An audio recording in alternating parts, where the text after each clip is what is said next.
안녕하세요. 오늘은 당신의 스마트폰, 태블릿, 아니면 혹시 관리하시는 IoT 기기들이 있잖아요. 이런 것들이 어떻게 인터넷에 딱 접속하는지, 그 핵심 열쇠죠. 바로 APN 설정에 대해 좀 깊이 파헤쳐 보려고 합니다. 저희가 SKT, KT, LG U+ 같은 주요 통신사 정보는 물론이고요. 그리고 좀 전문적인 M2M 통신 환경 내용까지 다루는 자료들도 좀 준비해봤습니다. 이번 시간에 APN이 그냥 설정값이 아니라 당신의 기기 연결에 이게 왜 중요한지 그걸 명확하게 이해하는 게 저희 목표입니다. 네, 맞습니다. APN, Access Point Name.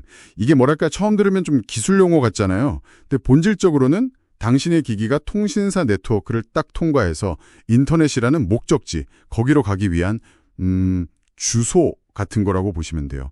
기기하고 인터넷 사이에 꼭 필요한 게이트웨이죠. 게이트웨이. 자, 그럼 좀 더 자세히 들여다볼까요? APN이 정확히 어떤 역할을 하는 건가요? 그게 기기가 올바른 네트워크, 예를 들면 LTE망인지 5G망인지 이런 걸 식별하고요. 또 해당 통신사가 어딘지, SKT인지 LG U+인지 이런 정보를 알려주는 일종의 정보 묶음입니다.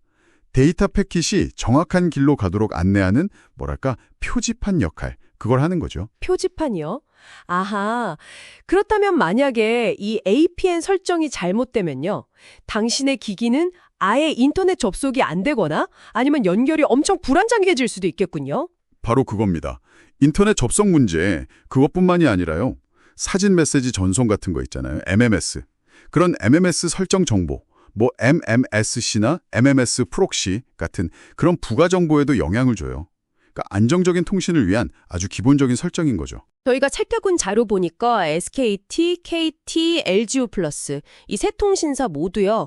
3G, LTE, 5G 이렇게 망 종류별로 다 다른 APN 주소를 쓰더라고요. 네, 예를 들어서 각 통신사의 LTE 접속 주소가 다 조금씩 다르고요. 정확한 주소는 통신사 홈페이지나 기기 설정 메뉴에서 확인 가능하다고 하고요. 맞습니다. 통신사마다 다르고 심지어 당신이 쓰시는 요금제나 기기 종류에 따라서도요. 세부 설정이 좀 달라질 수 있다는 점, 그게 중요해요. 그래서 자료에서도 강조하는데 문제가 생기면 제일 확실한 건 역시 해당 통신사 고객센터, 거기에 바로 문의하는 게 제일 좋습니다. 여기서부터는 진짜 좀 흥미로운 부분인데요. 특히 여러 기기들. 예를 들어 스마트 팩토리 센서라던가 차량 관제 시스템 같은 거요. 그런 M2M, 그러니까 사물간 통신 솔루션 다루시는 분들께는 더 그럴 것 같아요. 저희 자료에 LG U+ M2M 전용 APN 사례가 좀 자세히 나와 있던데 이게 좀 일반적인 흐름인가요? 그렇습니다. M2M 환경은 요구사항이 워낙 다양해서요. 통신사들도 여러 종류의 APN을 제공하고 있어요. LG U+ 같은 경우엔 기본적으로 유동사설 APN이라는 게 있는데요. 주소 형태는 m2m-router.lgu+뚫.co.kr 이런 식이고요. 이건 필요할 때마다 내부 네트워크용 주소, 즉 사설 IP를 임시로 받는 방식이에요. 일반적인 IoT 기기에 많이 쓰이죠. 사무실 내선 번호 같은 느낌? 내선 번호요? 네네. 그런데 만약에요, 당신의 기기가 외부에서 항상 안정적으로 접속되어야 한다면요. 예를 들어서 원격으로 제어해야 하는 CCTV라던가 아니면 중요한 데이터를 계속 보내야 하는 서버 같은 경우요. 그럴 때. 네, 그럴 때 필요한 게 바로 고정 공인 APN입니다. 주소는 m2m-static-server.lgu+.co.kr 이런 형태고요. 이건 인터넷상에서 쓸 수 있는 고유한 고정 주소, 즉 공인 IP를 기기에 딱 주는 방식이에요. 외부에서 특정 기기를 정확하고 또 안정적으로 찾아야 할 때, 그때 필수적이죠. VPN 구축이나 원격 모니터링 시스템, 보안 관제 이런 데 아주 중요합니다.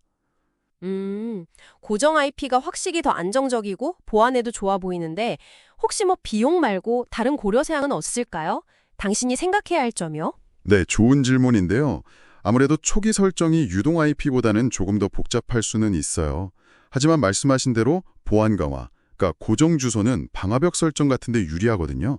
그리고 접속 안정성이 정말 중요한 시스템에서는 그만한 가치가 있죠. 반면에 데이터 전송 빈도가 낮거나 보안 민감도가 낮은 기기들 있잖아요. 그런 거에는 설정 간편하고 비용 효율적인 유동 사설 APN이 더 나을 수도 있고요. 결국 어떤 주소를 쓸지는 당신의 서비스 목적에 맞춰서 신중히 선택해야 합니다. 자료 보니까 5G M2M APN 얘기도 나오고 심지어 PLTE, 이런 용어도 있던데요. 네, 맞아요. 그건 이제 오지 시대에 맞춰서 M2M 연결도 계속 진화하고 있다는 뜻이고요. PLT, 그러니까 프라이빗 LTE 같은 서비스는 아예 특정 기업만을 위한 전용 LTE망을 구축하는 개념이에요. 그만큼 보안과 안정성을 극도로 중요하게 생각하는 기업 환경의 요구가 커지고 있다는 걸 보여주는 거죠. 자, 그럼 이 모든 내용을 종합해보면 이게 당신에게 어떤 의미가 있을까요? APN을 이해한다는 게 그냥 기술 설정 하나 아는 걸 넘어서는 거군요.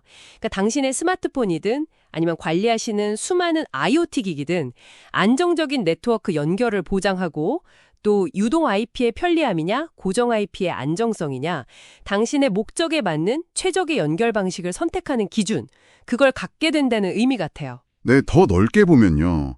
모든 것이 연결되는 시대잖아요. 이런 APN 같은 기본적인 네트워크 설정에 대한 이해가 결국 당신이 쓰는 기기의 성능, 그리고 보안 수준까지 결정짓는 아주 중요한 요소가 될 겁니다.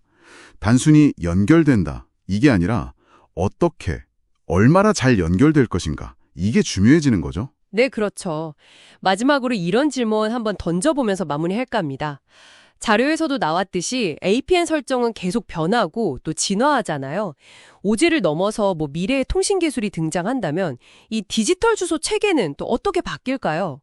예를 들어 인공지능 시스템이나 양자 센서처럼 지금은 상상하기 어려운 기기들, 그런 것들을 위한 완전히 새로운 형태의 초특화된 APN이 등장하게 될까요? 이건 앞으로 계속 지켜볼 만한 흥미로운 주제가 아닐까 싶습니다.